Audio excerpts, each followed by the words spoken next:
ilmuwan muslim yang mengubah dunia.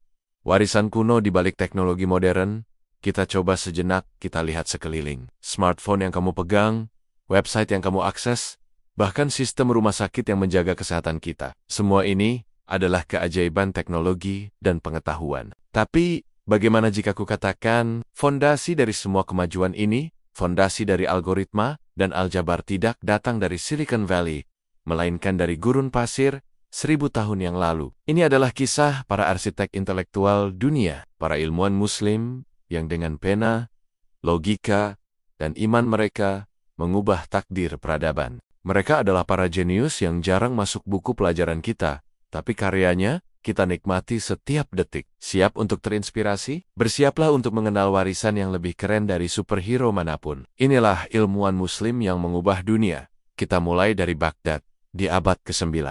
Bayangkan, sebuah kota yang menjadi pusat ilmu pengetahuan dunia, The House of Wisdom. Disinilah hidup seorang pria bernama Muhammad ibnu Musa al-Khwarizmi.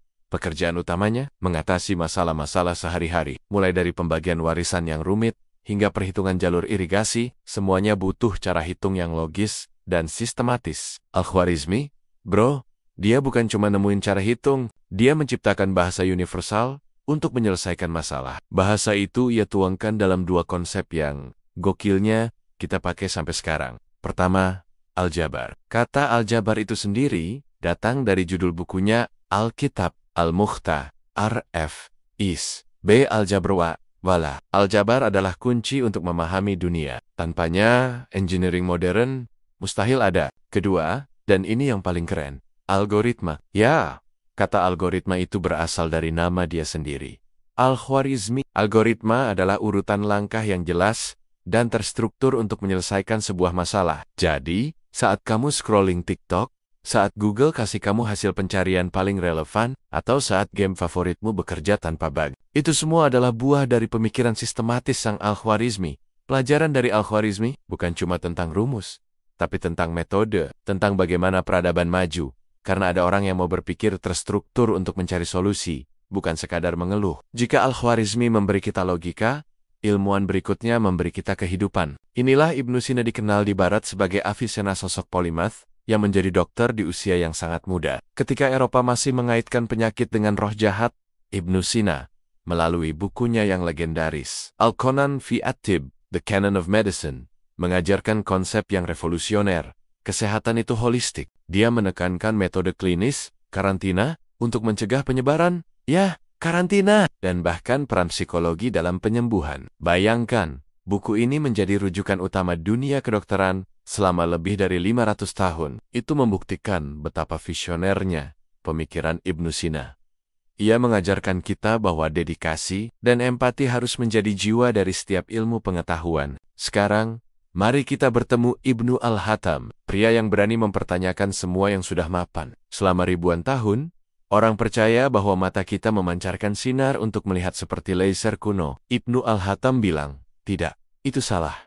Dia melakukan eksperimen dan membuktikan, melalui prinsip-prinsip fisika, bahwa cahaya masuk ke mata kita. Dari pembuktiannya, dia menciptakan kamera obscura cikal bakal kamera modern yang kamu pakai untuk selfie itu. Tapi kontribusi terbesarnya bukan hanya itu. Dialah yang mencetuskan metode ilmiah yang kita gunakan hari ini, hipotesis, eksperimen, dan pembuktian. Ibnu Al-Hatham mengajarkan kita pelajaran abadi. Rasa ingin tahu tidak cukup. Kita harus berani bereksperimen dan membuktikan kebenaran, bahkan jika itu berarti melawan keyakinan lama. Al-Khwarizmi, Ibnu Sina, Ibnu Al-Hatham, 3 nama, 3 bidang ilmu, 1 benang merah, semangat Qur'ani untuk ikra, membaca dan tadabur merenungkan. Warisan mereka bukan hanya formula, tapi etos semangat bahwa menjadi muslim berarti menjadi pembelajar seumur hidup. Peradaban kita berdiri di atas pundak raksasa-raksasa ini. Inilah yang kami maksud dengan channel sejarah Islam paling asyik dan inspiratif. Kami ingin kamu tahu bahwa sejarah kita penuh dengan kisah-kisah epik yang membuat kita bangga, sekaligus memicu kita untuk menjadi lebih baik. Tembus 10.000 subscriber. Bantu kami mencapai target itu dengan subscribe sekarang, like video ini, dan bagikan ke temanmu yang suka sejarah keren. Jangan berhenti di sini, kami juga punya konten keren lainnya di jaringan kami. Ingin tahu kisah heroik lainnya? Tonton sejarah perjuangan Islam?